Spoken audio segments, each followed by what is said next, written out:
अगली मिट्टी है आपका लेटेराइट मिट्टी। इसकी क्या विशेषता है? तो लेटेराइट मिट्टी भारत के 1.26 लाख वर्ग क्षेत्र में फैला हुआ है। ये लेटेराइट मिट्टी ये देख रहे हैं इस तरह की, यहाँ पे थोड़ा बहुत है लेटेराइट मिट्टी, यहाँ पे भी है, यहाँ पे भी है, यहाँ पे भी है, यहाँ पे भी, यहाँ पे। ये छिटपुट जगहों पे जहाँ तहाँ भारत में देखने को मिलता है। 200 सेमी या अधिक वर्षा वाले क्षेत्रों में चूना एवं सिलिका की निश्चालन से इसकी उत्पत्ति होती है। किससे उत्पत्ति होती है? चूना एवं सिलिका के निश्चालन से इसकी उत्पत्ति होती है। झार चारागाह का क्षेत्र है, स्वाभाविक सी बात है, खेती के लिए तो उपयुक्त होगा नहीं, इसलिए यहाँ पे चारागाह ज़्यादा देखने को मिलता है। लौह ऑक्साइड एवं अल्युमिनियम ऑक्साइड की प्रचुरता इस मिट्टी में देखने को मिलती है, लेकिन नाइट्रोजन, फास्फोरस, अम्ल, पोटास, चूना, कार्बन तत्वों की कमी होती है। स्वाभाविक सी बात है कि इनकी कमी इसमें होगी ही। ये कम उपजाऊ वाली मिट्टी है। अगली मिट्टी है मरुस्थलीय मिट्टी। इसे शुष्क मिट्टी भी कहते हैं। अब मरुस्थलीय मिट्टी ये राजस्थान का ये जो क्षेत्र है, इस क्षेत्र में मरुस्थलीय मिट्टी देखने को मिलता है।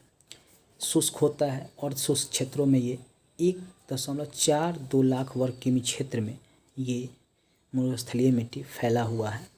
बाजरा, ज्वार, मोटे अनाज की खेती के लिए ये उपयुक्त है। इसीलिए आप देखते हैं कि राजस्थान में मोटा अनाज बाजरा, ज्वार अधिक होता है।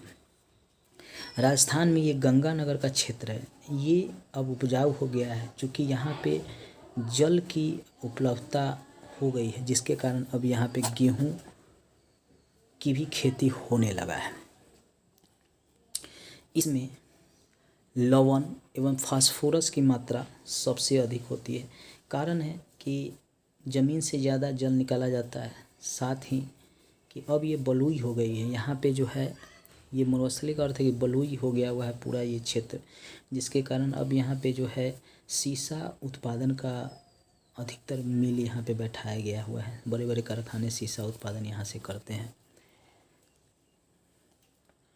कार्बनिक तत्वों और नाइट्रोजन की इसमें कमी है, इसलिए मुख्य रूप से ये मोटे अनाज के लिए यह क्षेत्र उत्पादन के लिए बहुत उपयोगी है। अगली मिट्टी है लवणीय मिट्टी। ये मिट्टी भारत के हर क्षेत्र में होता है। राजस्थान में भी होता है, पंजाब में भी होता है, हरियाणा में भी होता है, उत्तर प्रदेश में भी होता है, बिहार में भी होता है, महाराष्ट्र में भी होता है, तमिलनाडु में भी देखने को मिलता है। ये शुष्क एवं अर्ध शुष्क प्रदेशों में ये 1.7 लाख वर्ग किमी क्षेत्र में विस्तृत है। सोडियम एवं मैग्नीशियम की अधिकता के कारण यह मिट्टी लवणीय तथा कैल्शियम एवं पोटेशियम की अधिकता के कारण क्षारीय हो गई हैं, अतः यह खेती के लिए लवणीय मिट्टी उपयुक्त नहीं है। नहरी सिंचाई क्षेत्रों में इसका बहुत बड़ा प्रभाव पड़ा है, क्योंकि वहाँ की जो मिट्टी है वह धीरे धीरे लवणीय होती जा रही है। रेह, कल्लर, रकार, ऊसर, काल, चापेन आदि इसका क्षेत्रीय नाम है लवणीय मिट्टी का, हमेशा याद रखिए। कभी कभी ये पूछ देता है रेह कौन सी मिट्टी है, कल्लर कौन सी मिट्टी है, रकाई कौन सी, ऊसर, काल, चापेन कौन सी मिट्टी, याद रखिए लवणीय मिट्टी को ही कहा जाता है। इसमें चावल, गन्ना, कपास, गेहूँ, तंबाकू की खेती अब होने लगी है। ये कुछ प्रश्नों को देखते हैं। रेंगून किसका नाम है? उत्तर है काली मिट्टी का। अगला प्रश्न है रेंगून मिट्टी सबसे ज़्यादा है, उत्तर है महाराष्ट्र में। लावा मिट्टी का निर्माण हुआ है, लावा मिट्टी को काली मिट्टी ही कहते हैं, इसका निर्माण हुआ है मालवा पठार में। लावा मिट्टी का अर्थ है कि इसका निर्माण जो होता है वह ज्वालामुखी से होता है। अगला प्रश्न है कौन सी मिट्टी कपास की खेती के लिए उपयुक्त है? उत्तर है काली मिट्टी। अगला प्रश्न है लेटेराइट मिट्टी मिलती है महाराष्ट्र में, सबसे ज़्यादा मिट्टी ये मिलती है। मृदा अपरदन रोका जा सकता है वन रोपण के द्वारा। अगला प्रश्न किसका उपयोग मिट्टी की लवणता एवं क्षारीयता की समस्या का दीर्घकालीन हल है? जिप्सम का उपयोग।